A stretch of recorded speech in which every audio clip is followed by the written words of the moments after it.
Hello everyone. Saraswati school की online class में एक बार फिर से आपका स्वागत है। पिछले वीडियो में हमने बात की थी मुगल चित्रशैली के प्रमुख चित्रों के बारे में। आज हम बात करेंगे मुगल चित्रशैली की प्रमुख विशेषताएं, लेकिन उनमें से एक जो जो चित्र था प्रमुख वो रह गया था अपना, उसके बारे में हम चर्चा करेंगे। तो आइए हम बात करते हैं मुगल चित्रशैली की जो अंतिम जो चित्र बचा हुआ है उसके बारे में। तो सबसे पहले बात करते हैं जहांगीर का सपना।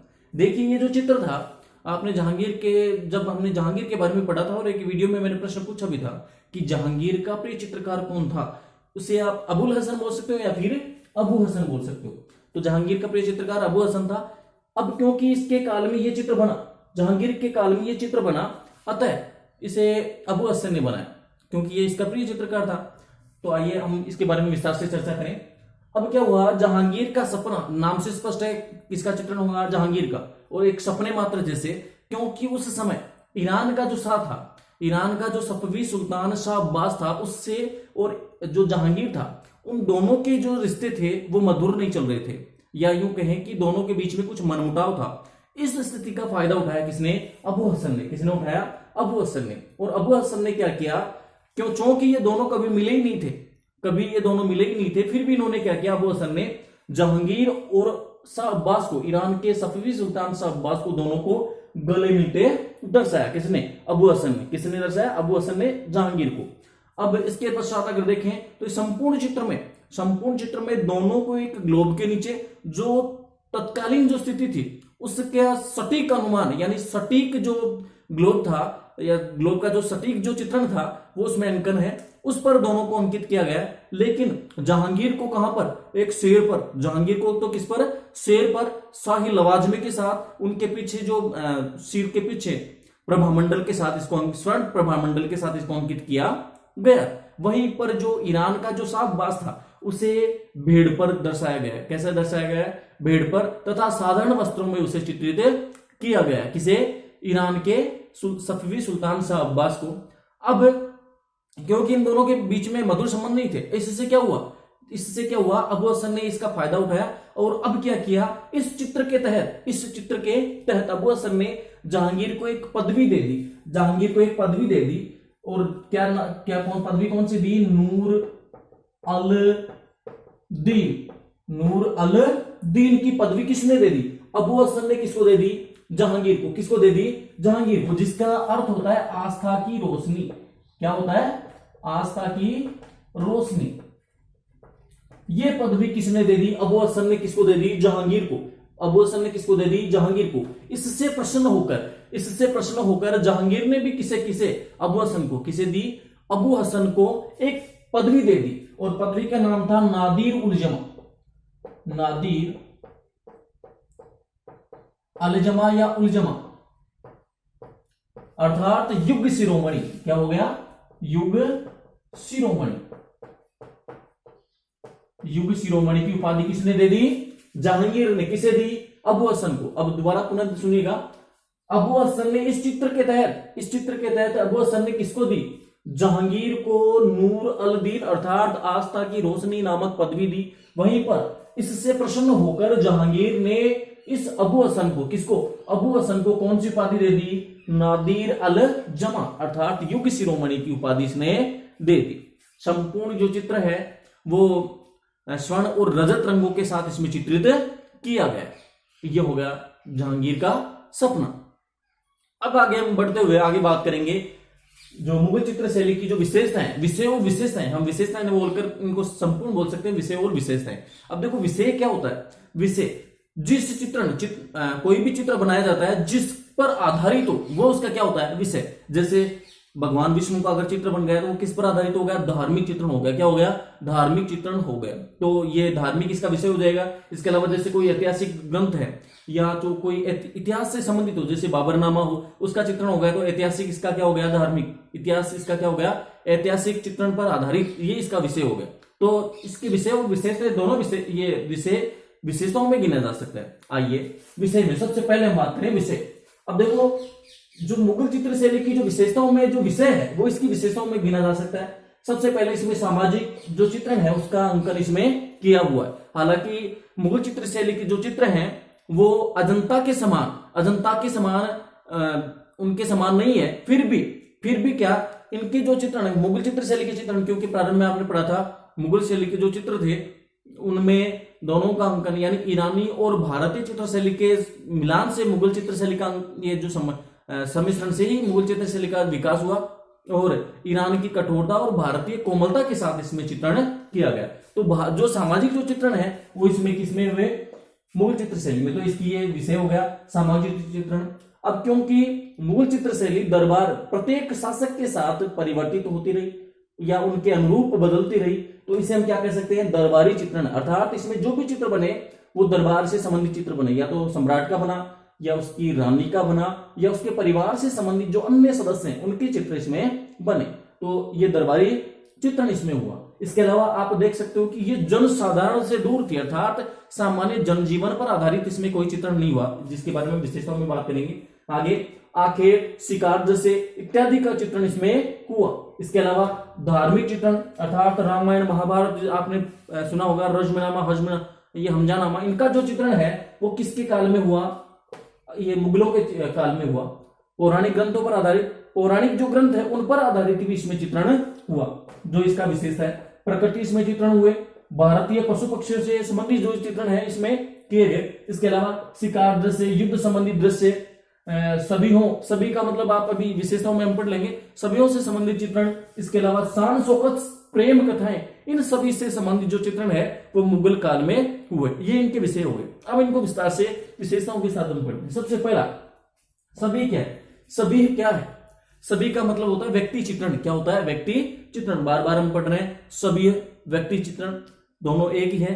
तो इसमें सभी में क्या हुआ, दरबार से संबंधित या उसके परिवार से संबंधित, सम्राट के परिवार से संबंधित, या कोई अतिथि जो विशेष अतिथि आया वो दरबार में, उसका चित्रण इसमें हुआ है, जिसे हम क्या कहते हैं, सभी या फिर व्यक्ति चित्र या फिर व्यक्ति चित्रण।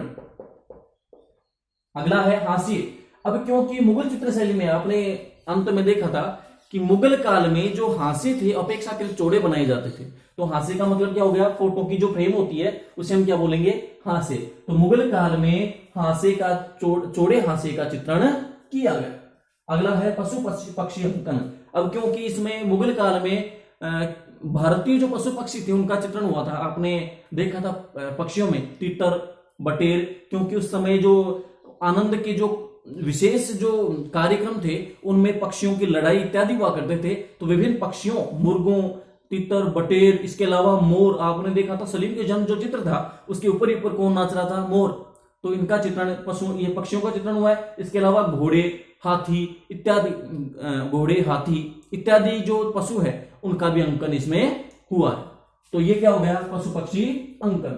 इसके अलावा धार्मिक जो चित्रण है, उस धार्मिक चित्रण में क्या हुआ, देखो वे भारतीय ग्रंथों से प्रभावित हुए, या धार्मिक जो ग्रंथ थे जैसे रामायण महाभारत इनसे प्रभावित हुए। तो उन्होंने क्या किया, इनका जो चित्रण है वो करवाया। तो ये क्या हो गया, धार्मिक चित्रणों पर आधारित या धार्मिक ग्रंथों का चित्रण इसमें हुआ, जो इसकी एक प्रमुख विशेषता मानी जा सकती है। अगला है कथाओं का चित्रण।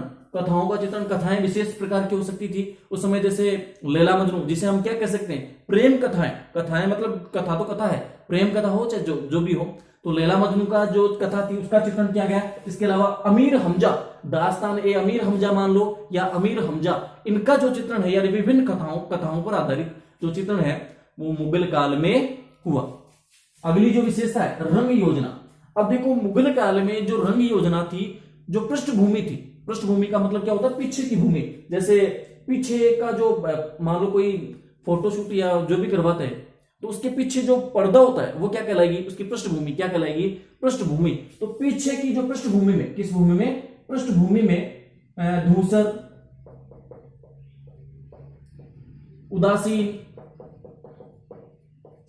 एवं चमकीले रंगों का प्रयोग हुआ। ये पृष्ठभूमि में तो धूसर और उदासीन रंगों का चित्रण हुआ। इसके अलावा संपूर्ण चित्र में चमकीले रंगों का प्रयोग हुआ, जिसमें चमकीले रंगों में आप कौन कौन से गिने जा सकते हैं, लाल, पीला, नीला। इन रंगों का जो प्रयोग है, गुलाबी, हरा, इन रंगों का प्रयोग मुगल काल में अधिक हुआ। अगला जो है वो है चेहरे का अंकन। अब आपने देखा होगा प्रारंभ में कब, जब ईरानी, अब आपको पता है हुमायूं के साथ दो चित्रकार भारत आए थे। एक का नाम था मीर सैयद अली, दूसरे का नाम था ख्वाजा अब्दुल समद सिराजी। अब क्योंकि जब वे आए थे उस समय वो ईरानी शैली में चित्रण करते थे। किसमें करते थे? ईरानी शैली में चित्रण करते थे। अब ईरानी शैली में चित्रण करते थे तो वो 1.5 चश्म चेहरा, कैसे, कौन सा चेहरा बनाते थे? 1.5 चश्म चेहरे का अंकन करते थे। लेकिन जैसे ही समय भारतीय प्रभाव आया, कौन सा प्रभाव आया? भारतीय प्रभाव आया, 1 चश्म चेहरे बनाए जाने लगे। तो मुगल चित्र शैली में 1.5 चश्म चेहरे एवं 1 चश्म चेहरे, ठीक है, क्या याद रखोगे? 1.5 चश्म एवं 1 चश्म चेहरों का इसमें अंकन हुआ। अगला है साज सज्जा। अब साज सज्जा में आपने देखा कि मुगल काल में जो स्तंभ हैं उनको विभिन्न आलेखनों के साथ चित्रित किया गया है। इसके अलावा उनके पर्दे हैं इत्यादि को, भवनों का जो अंकन है वो सुंदरता के साथ उसका अंकन हुआ है। अर्थात हम ये कहें कि मुगल कालीन जो चित्र थे उनमें साज सज्जा का विशेष रूप से ध्यान रखकर उनका चित्रण हुआ है। अगली जो है अपना भवन चित्रण। अब मुगल काल में जो भवन चित्रणों को विभिन्न, आपने देखा एक चित्र सलीम का जन जो चित्र है उसमें एक भवन को एक दर्शाया हुआ, महल को दर्शाया हुआ है। उसके विभिन्न हिस्सों में कहीं पर प्रसूति कक्ष है, कहीं पर महल के बाहर जो खैरात बांटते हुए चित्रण है। अर्थात हम ये कह सकते हैं कि इस मुगल चित्र शैली में परकोटों, बुर्जों, इन सभी का जो चित्रण है वो हुआ है। इसके अलावा मेहराब, स्तंभ, इनका जो चित्रण है हुआ है। मेहराबों, परकोटों, स्तंभों, महलों, दुर्गों का चित्रण, दुर्गों का चित्रण किस काल में हुआ?